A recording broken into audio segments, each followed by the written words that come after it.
right, thanks for remaining with us. The U.S. Supreme Court has handed Donald Trump one of the biggest victories of his presidency, upholding his travel ban targeting several Muslim-majority countries and rejecting the argument that it represented unconstitutional religious discrimination.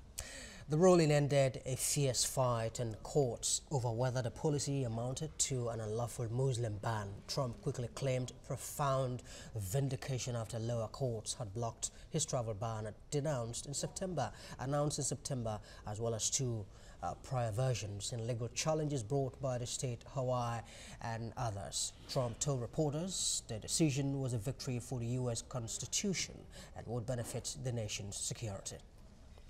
That today's Supreme Court ruling just coming out, a tremendous success, a tremendous victory for the American people and for our Constitution. This is a great victory for our Constitution. We have to be tough and we have to be safe and we have to be secure. At a minimum, we have to make sure that we vet people coming into the country. We know who's coming in. We know where they're coming from. I will always be defending the sovereignty, the safety, and the security of the American people. That's why I was put here. We're discussing today the funding of the wall, which we very much need. We've started the wall. We're spending a lot of energy and a lot of time, and it started up in San Diego and other places. It's under construction now. We have $1.6 billion. But we're going to ask for an increase in wall spending so we can finish it quicker. It stops the drugs, it stops people that we don't want to have. All right, let's now bring in Muyiwa Sobo, a lawyer and also global affairs analyst. Thank you very much indeed for coming. Yes. Many saw the policy earlier, which was reversed as mean-spirited and absolutely unnecessary. How damaging do you think this would be to the president? Well, if you're talking about this, the law, the immigration. We're talking about immigration, not ban on travel. Not a ban. Okay, yes. Well, you're talking about the separation of children from their parents. Yeah. Of course, it's going to be very damaging. And if you look at the immigration history in the United States, I mean, it dates back to like about 200 years ago when the first Immigration and Nationality Act was enacted. So, but prior administrations have been very careful. They will not do zero tolerance like Donald Trump is doing. Why? Because if you come to the borders of the United States and you are seeking asylum, there's this assumption that you are running from something that is dangerous to you. It used to be total government persecution, but now it has spread to issues such as female genitalia mutilation and so on and so forth. So the assumption is, well, let us vet and see whether you have reasonable fear of persecution, whether your fear is based on facts or some other things. So they will accept you on that basis alone while you go through that process of vetting. And you'll be given a work permit so that you can support yourself.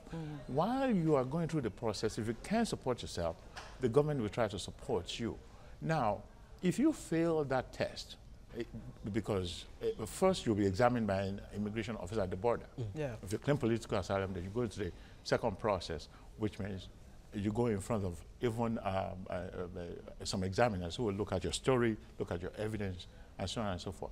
If you fail there, then you go to the immigration court, where an immigration judge will determine whether you have that reasonable fear of persecution or not.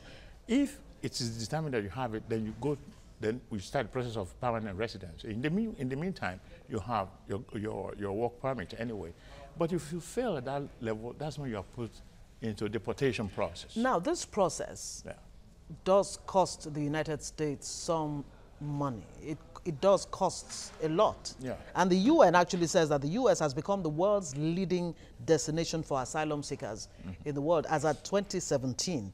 44% increase, from Central America of all the 140,000 people that, poured into the United States. So can you really fault Trump's stance that really we can't continue to, you know, go on like this. Well, it's not about faulting his stand. It's actually looking at it within what makes the United States itself. If you have ever visited that Statue of Liberty, where it says, "Give me your poor, your wretched masses," and so on and so forth. Ellis Island. Yes, the United States is actually a nation of immigrants. Yeah. So and if you look at the contribution of immigrants to that society, it's enormous. Now, what Donald Trump is trying to say is, look, well, we'll still be open, but we're open to certain type of people. He mentioned people from Norway.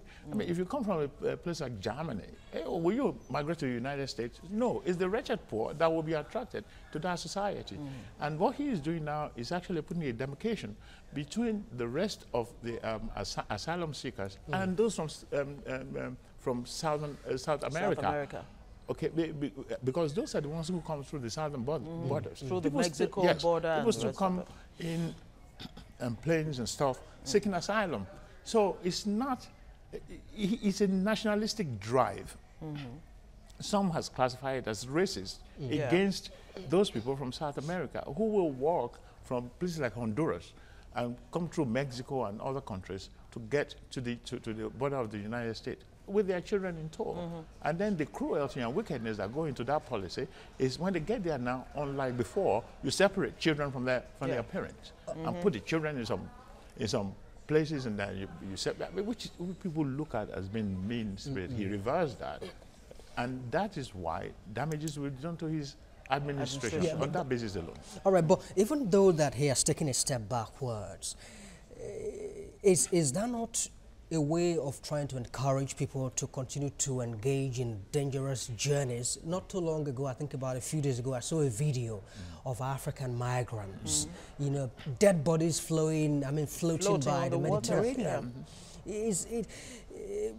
Well, it was mean, but is that not a way of still trying to encourage people to continue to engage in these dangerous journeys? It cannot be, because you are not in the shoes of these people. They know what is driving them. They know what is chasing them.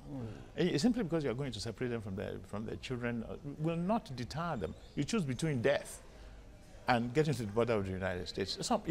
I have represented clients before that you listen to their story and you will have tears. You will tear up because of what they are facing in their country.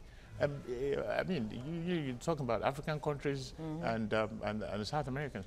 And that is why some liberals are saying, look, if we help these countries to sustain themselves, to be economically viable, you will not have reasons for people crossing borders and taking dangerous trips to get here. Well, I mean, we're sitting down here now. Imagine what is in the head of an average person on that boat on the Mediterranean who is braving death. He knows that the chances are. Yeah. The chance of getting there alive, and they're still going to brace that. Why? Because of what they have. Of course, some people are classified as economic refugees. Yes. Most of them. But when it comes to this asylum, you have to take it seriously, and that is where Donald Trump is at fault. And people are looking at it that way. Separate the asylum seekers from normal immigrants who are crossing the borders. He always lump the asylum seekers with drug dealers and gun peddlers and so on and so forth. And says they're criminals and coming to create problems for the U.S. Now, in the meantime, the Supreme Court has upheld Trump's travel ban, and Trump is saying this is a great victory for the Constitution. We have to be tough, safe, and secure, and it would be a benefit to the country's security. Will America be safer? Absolutely not. Why? The Supreme Court actually ruled on that, on what they call the neutrality test, because that law is neutral on its face, unlike the two other versions that actually had only Muslim country.